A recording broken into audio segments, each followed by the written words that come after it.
Good morning. Welcome to Earth and Sky. I hope you have already liked the Facebook page and our YouTube channel. If not, please look right down below on your page and hit that like button. If you're on your YouTube, hit the subscribe button. And if you want to be notified of all of the different talks that we do, hit the little bell next to the subscribe button.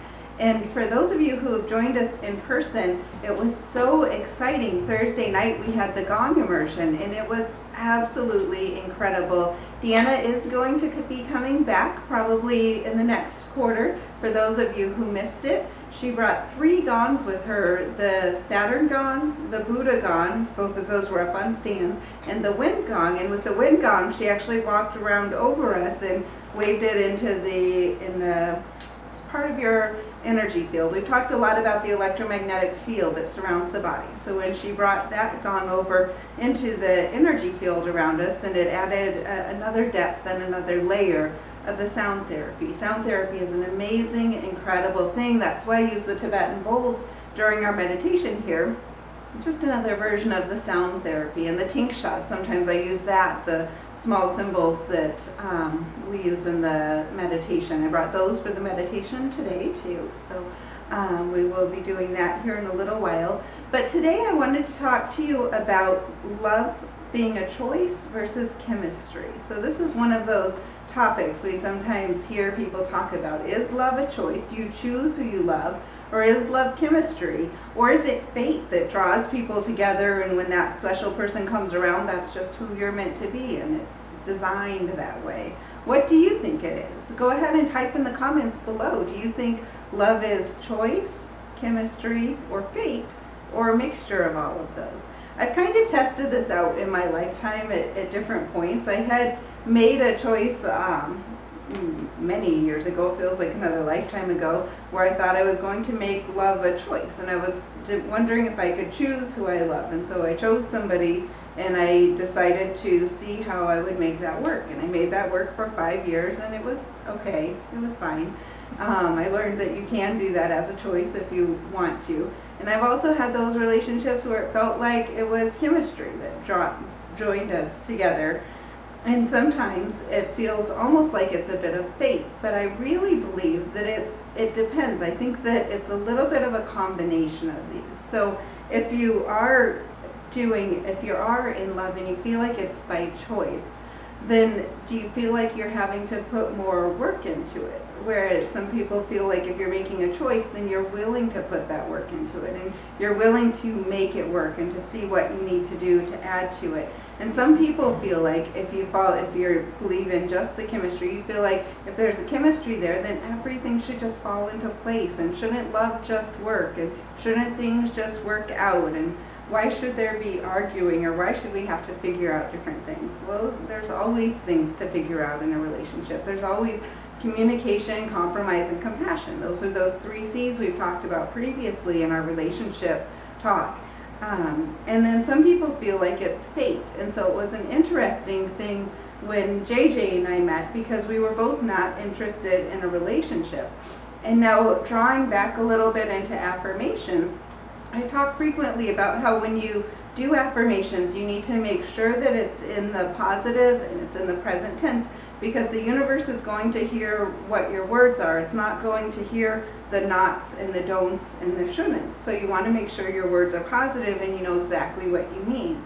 Now, when I had gotten out of my relationship, before I met my husband, I wrote a 3-page list because I did not want a relationship. So it was 3 pages of requirements, and this is what, if I was going to meet somebody, they would fill these 3 pages, and I knew the universe would not provide for that. So I figured I was safe and no worries about it. And then all of a sudden, he dropped into my lap, and I stirred him up in my cauldron, sometimes I say, and there were only 3 things on those 3 pages that he didn't meet, and they were very insignificant. One of them, he doesn't like to cook, and he's great in the microwave, whatever. and the other was that he doesn't like to go shopping, but if it's important to me, then he will go with me, and he's a good sport about it too. And the third one, I don't even remember what it was. It was so long ago.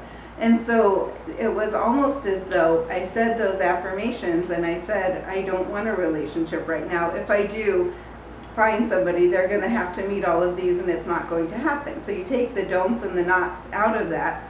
I am going to find a relationship and this is what it's going to entail. And so that's kind of how the universe listens. He was in the same position too, where he was not looking for a serious relationship of any sort. And so when he would meet people, he would have the discussion immediately. This is not going to be a long-term thing. I'm going to college. I'm not interested in this being long-term. And I thought, perfect, that's great. I'm happy you have a speech for that because I'm in the same boat. I'm moving to Oregon. I sold pretty much everything I had, including the house, the furniture. I still had my cat.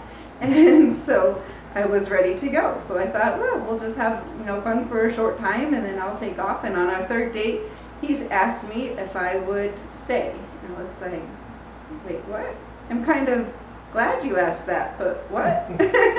And so both of us had put out to the universe, we don't want this right now, and here's why. And then we had that list, but really what we were saying, if you take out the nots and the don'ts and the shouldn'ts and the can'ts and all of those texts and words that the universe doesn't hear, then the universe heard from both of us. We want a relationship, we're looking for somebody, and we have some requirements. And so really it's important to keep that in mind with affirmations.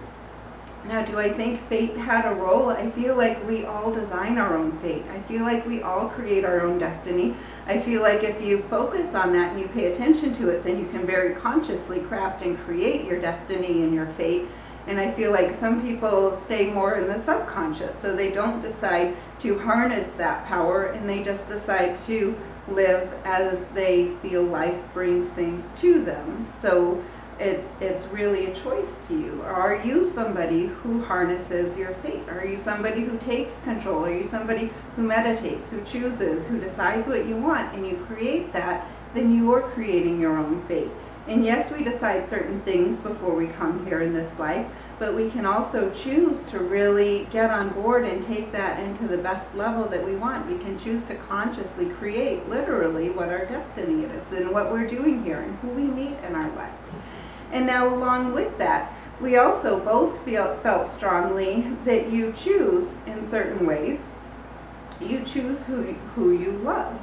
And you choose how you're going to build that relationship. And you choose how you're going to be a partner in that. And you choose what your actions are to either create and build and strengthen that relationship, or people will sometimes choose to not do anything, and then the relationship kind of will tend to unravel because they're not consciously doing things that add into the relationship, that build the relationship, that build the bond, that strengthen and lift each other up. And at the same time, I know I've heard JJ say several times that he feels like it was more destiny on his side and less his choice because he wasn't consciously searching for something. And so I know he says a lot of times he feels like it was fate, or it was that chemistry that drew us together and held us together. And so there's certainly an amount of that there too. We differ a little bit on our opinions of that because I feel like I chose my fate and I create it, and then it's that conscious choice, whereas he feels like, yes, there's conscious choice involved, but there's a lot of the universe that kind of puts things in our path and sets it. And that's why he will tell you that sometimes I drive him crazy in ways that nobody else could possibly drive him crazy, and he would still allow it. And so how many of you have felt that in your own relationships, that sometimes that person that you've chosen to be with will drive you crazy in certain ways that you would never allow anybody else to drive you crazy, and yet you still love them anyway? Well, I think that we are in relationships in a large part to challenge each other and to see how we can build and how we can create greater things as a couple. When we're born into the families that we come into, a lot of those family ties will challenge us in certain ways by being an opposing challenge. So sometimes they're very difficult challenges. Sometimes those challenges are things that make us who we are because we realize what we don't want to be like, what we do want to be like, how we feel maybe we weren't appreciated, how we feel that we were appreciated, and we put all of these different lessons together, and they're great challenges. We don't choose our family, we're born into them, and so we learn a lot of lessons through those forced bonds. A relationship isn't a forced bond. A relationship is a choice. And yet at the same time, some people feel like they get so tied into certain relationships that they forget that there's a choice there too. And then they get mired into this humdrum of a status quo, and they're not truly happy in their relationship. And they feel like they're just surviving on the day-to-day, and they have the person that's nagging in their ear or challenging them or avoiding them, or all of these different difficulties that people face in relationships. And once you choose that special person that you're in a relationship with, then you're navigating life together too. And so it's not just your choices when you choose certain things in life. So budgets are one of them. Money troubles are often one of the largest sources of arguing and concerns and struggles for relationships, because it's both people and they might have different opinions on money, and it might not even be a directly relevant argument that somebody has. Sometimes it's just, I want it this way, why isn't it this way, why isn't it so? And then both people will blame each other or fight against each other, instead of looking at it together and then figuring out, how can we be a team at this? Okay, so things are a little challenging right now. How can we come together and be a team? And that goes with other stresses in life too. Sometimes somebody is working a lot and somebody else is home more. You might have a stay-at-home mom or a stay-at-home dad, and the other person is working double time. And so it can vary.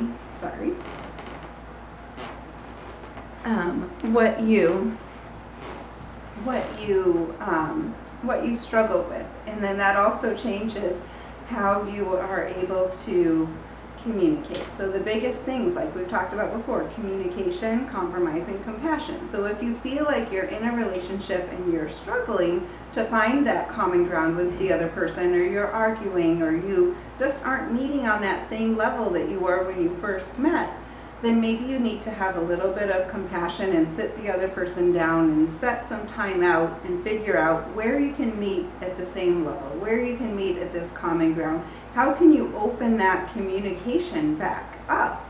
And that's the biggest thing, is that communication. Listen to what the other person has to say, and then mirror that and talk about, that you hear what they have to say, and then give your opinion on it too. So those can be some really big keys, because when you're in a relationship, yes, it's about choice. Yes, there's some chemistry to it, and it's about meeting in the middle and figuring out what it is that you love about that person, and what it is that draws you to them, and where do you have common ground that you can build each other up to. Because if you're feeling like you're not being supported, are they also feeling that same way? Are you drawing each other apart, as one is kind of arguing with the other and you're getting a bigger wedge? Or are you bringing each other together and finding that common ground, seeing where you can communicate with each other?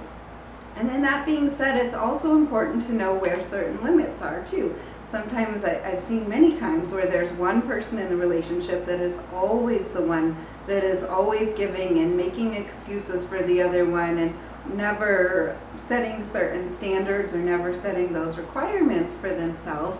And so it's also important to know where your line is, and to know what your needs are too, and to not let yourself go by the wayside. Because if you allow yourself to always get kind of under the bus or behind what the other person is, and you're not feeling that support from them, and you're not getting what you need from them, then eventually that's going to build up too. And eventually it might take weeks, months, or years, but eventually that will come to the surface. And it's much better to figure out what it is that you're wanting in the relationship, what it is that you feel like you're lacking, what it is that you feel like you're giving, and then maybe write all of that down together. And then that can help you open that dialogue, where you bring your significant other in and you have that dialogue, and you figure out where you can talk, where you can meet in the middle. Find out what needs they feel like they don't have that are being met. You might feel like you're giving everything and they shouldn't have any complaints, but find out if there's something that they feel like they're maybe not being supported in, and then know where your line is too, because you also need to respect yourself and have that love for yourself, so that you can know that you're being respected and know that you're in the right relationship. and know what you want to do as you go forward in life too. I thought it was really interesting. We watched somebody earlier today on TV. It was a European woman that said Americans are really interesting because they always have the wedding day as this pivotal moment, and it's everything builds up and all of the hopes build up, and it's almost as though the wedding day is this beautiful mansion that's up on a hill, and it's this gleaming beautiful thing and this moment, and everything is peaked at that. And then the next day they wake up next to each other, and they've been planning this for a year or sometimes even 2 years. And then the next day they wake up and it's, okay, here's our life. Now where do we go from here? And often that peak ends up kind of going down over time because they haven't necessarily talked about everything that they're going to go through. Have they talked about kids and parenting and how they'll handle money and how they'll handle jobs and stress and all of these different things? Time, how will time be divvied out amongst each other and amongst other people? And so it's all of these different things. And she said really the better perspective to have is to see your wedding day as an empty lot. So you're building, you're planning, you're creating this great event, and the great event is actually a day where you've created and you've paved a nice empty lot. And the day after your wedding is where you both grab your shovels and you get to work, and you start working on your marriage, and you start working on appreciating the other person and also being appreciated in return, and you start working on communication, compassion, all of those different things, and so compromise too. And so figuring out where you can meld, where are your dreams, where do your dreams meet with each other, and where are your dreams different from each other too, because we're not all the same. Some couples are so similar in so many different ways, and some other couples are so different in so many different ways.